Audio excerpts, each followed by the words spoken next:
Considérons l'exercice suivant. Le but de l'exercice est de montrer que les droites AM et KL sont perpendiculaires. Pour cela, nous allons montrer que le produit scalaire AM-KL est égal à 0. Commençons par analyser le degré de complexité des points de la figure. La figure source est le triangle rectangle ABC, rectangle en A. Donc, les points ABC sont les points de niveau 1 de la figure. Ensuite, on construit le milieu M du segment AB et le pied de la hauteur du triangle ABC issu de A. Les points M et H sont donc les points de niveau 2 de la figure. Et enfin, on construit les points K et L projetés orthogonaux de H sur les droites AB et AC. Les points K et L sont donc des points de niveau 3 de la figure. Et l'idée est de se débarrasser au fur et à mesure des points de niveau 3, voire de niveau 2, pour éventuellement ne plus traiter qu'avec des points de niveau 1. Ici, on veut montrer que le produit scalaire AM-KL est nul, et donc nous avons un point M de niveau 2 et des points K et L de niveau 3. On va essayer de s'en débarrasser. Pour se débarrasser du point M, ici, c'est facile.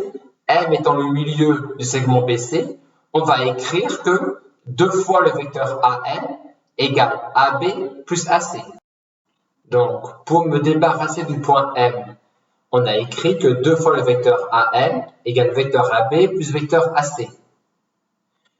Ensuite, je remplace AM par cette expression-là dans le produit scalaire. Et je me retrouve maintenant à traiter ce produit scalaire-là où n'apparaît plus du tout le point M.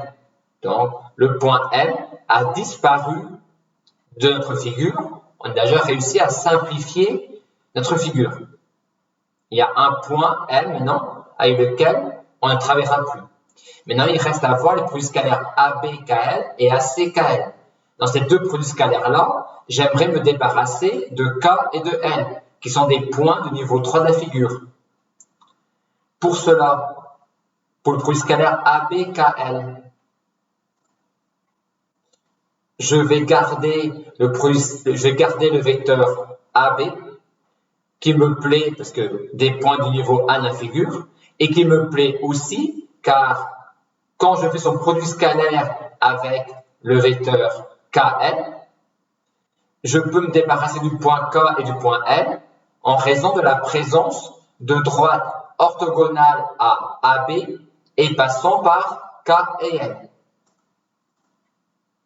Ainsi, je pourrais, dans le produit scalaire ABKL, me débarrasser du point K et le remplacer par le point H, et me débarrasser du point M et le remplacer par le point A ou le point C. Et on obtient donc cela. J'ai remplacé le point K par le point H et j'ai remplacé le point M par le point A ou par le point C. Et on va faire de même pour le produit scalaire ACKL.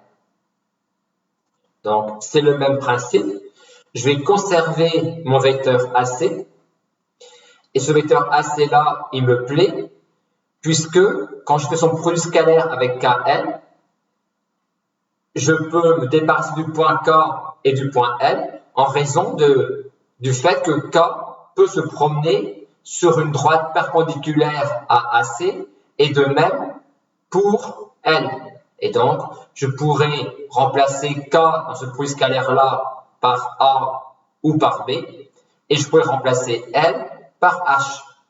Et H était un point niveau 2, L un point niveau 3, donc j'ai intérêt à remplacer L par H dans mon calcul. On obtient donc ces deux expressions-là du produit scalaire ACKL. Et maintenant, je dois les additionner.